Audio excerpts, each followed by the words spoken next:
Bonjour à vous, j'espère que vous allez bien. Est-ce que le pervers narcissique a besoin d'amour? Souvent, on pense que le pervers narcissique a besoin d'être aimé, il a besoin d'être nourri en permanence par l'amour de l'autre. En vérité, c'est plus complexe que ça et je vais vous l'expliquer aujourd'hui. À la différence d'une personnalité borderline qui a extrêmement besoin d'amour, qui va avoir une peur intense d'être abandonné, le pervers narcissique, c'est différent. Alors, oui, le pervers a peur d'être abandonné, mais ça vient en second plan, comparé au borderline par exemple. Et le pervers narcissique n'a pas besoin de votre amour. En vérité, il ne cherche pas l'amour de l'autre. Alors peut-être qu'il vous l'a dit, j'ai besoin que tu m'aimes, j'ai besoin que tu me dises je t'aime, j'ai besoin que tu me fasses des câlins.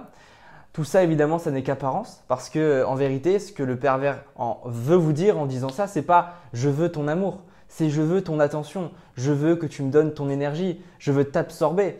Pourquoi ce n'est pas de l'amour qu'il désire le pervers? Parce que pour désirer de l'amour, il faut déjà savoir ce que ça veut dire.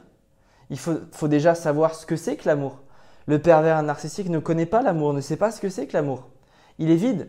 À un moment donné, pour se laisser aimer par l'autre, il faut déjà reconnaître l'autre comme un autre. Le pervers ne vous reconnaît pas comme un autre. À ce moment-là, déjà, il y a incohérence dans le fait de dire que le pervers veut votre amour. Parce que pour attendre l'amour de l'autre, pour vouloir l'amour de l'autre, il faut déjà reconnaître l'autre comme une personne avec des besoins, de l'empathie, etc. Le pervers vous considère pas comme un autre, mais comme un objet non-objet, comme disait Paul-Claude Racamier, c'est-à-dire déjà comme une extension de lui-même. Donc, quand on comprend ça, quand on comprend que pour recevoir l'amour de l'autre, il faut déjà avoir de l'empathie, il faut déjà aussi être capable de s'ouvrir, de créer de l'intimité. Et l'intimité fait peur au pervers narcissique parce que pour s'ouvrir, pour créer de l'intimité, il faut se montrer vulnérable, il faut montrer ses failles, il faut montrer son intériorité. Le pervers, il est vide, il n'a pas d'intériorité, il n'a pas envie de se montrer sensible, il fuit justement cette intimité, il fuit ce regard vers lui-même, ça lui fait peur. Donc déjà impossible pour lui de recevoir de l'amour. Alors pourquoi on pense qu'il attend de l'amour, le pervers? Parce que on confond amour et validation. Le pervers ne veut pas être aimé, il veut être reconnu, être validé. Il veut la validation de l'autre. Le pervers cherche à se nourrir de l'énergie de l'autre. Quand un vampire choisit une victime et cherche à l'absorber, à absorber son sang, est-ce que vous pensez que le vampire veut l'amour de sa victime? Non, le vampire, il veut son sang. Le pervers, eh bien, c'est le pervers narcissique moderne, c'est le vampire moderne. Le pervers veut de l'énergie. Il veut votre approvisionnement énergétique. C'est ça qu'il désire, votre attention. Et est-ce qu'il a envie d'être aimé? Non. Vous avez des victimes qui sont en colère contre leur pervers narcissique, qui se mettent en colère, qui l'insultent, qui le détestent. Et pourtant, le pervers reste. Pourquoi? Parce qu'il y a malgré tout de l'attention de la part de la victime et il peut encore se nourrir, il peut encore avoir cet approvisionnement. Et il ne faut pas confondre attendre de l'amour et vouloir de l'amour et vouloir la validation. On peut être validé par quelqu'un sans être aimé. Et c'est ça que le pervers veut. Être validé en étant aimé ou non, dans tous les cas pour lui, ça ne veut pas dire grand-chose l'amour pour le pervers narcissique. Il ressent pas l'amour. Donc c'est très froid pour lui l'amour. Pour lui, les relations, c'est qu'apparence.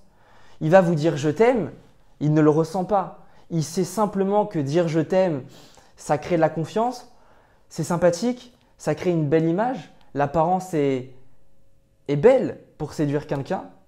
Eh bien c'est pareil, si le pervers vous demande dis-moi je t'aime, dis-moi plus je t'aime, c'est parce qu'il s'attend à ce que dans son fantasme, parce qu'il imagine une relation, il s'est créé un monde dans lequel il est tout puissant, il est grandiose. Et il s'attend à ce que finalement, dans son script qu'il s'est créé, vous lui disiez je t'aime. Mais pas pour le ressentir vraiment, pas pour être aimé, mais simplement pour être reconnu dans son histoire intérieure qu'il se raconte. Ok? Le pervers déjà ne veut pas votre amour, n'a pas besoin de votre amour, parce que vous n'êtes pas un autre pour lui, vous êtes une extension de lui-même. Est-ce que le pervers narcissique s'aime? Non, il se déteste. Donc quand on comprend que l'autre, pour le pervers, c'est une extension de lui-même, donc c'est une partie de lui, une partie qu'il déteste, qu'il va projeter sur l'autre, il ne peut pas être aimé par sa propre partie, parce qu'il se déteste. Le pervers ne s'aime pas, il aime son reflet, il aime l'apparence, il aime l'image qu'il dégage. C'est tout. C'est qu'un jeu d'illusion et d'apparence. Donc c'est important pour moi de vous préciser ça. Le pervers n'a ni besoin d'amour, il a simplement besoin d'attention. Il n'a ni besoin d'amour et il est aussi incapable d'aimer l'autre. Ok ? Moi je vous dis à très vite, je vous aime, salut.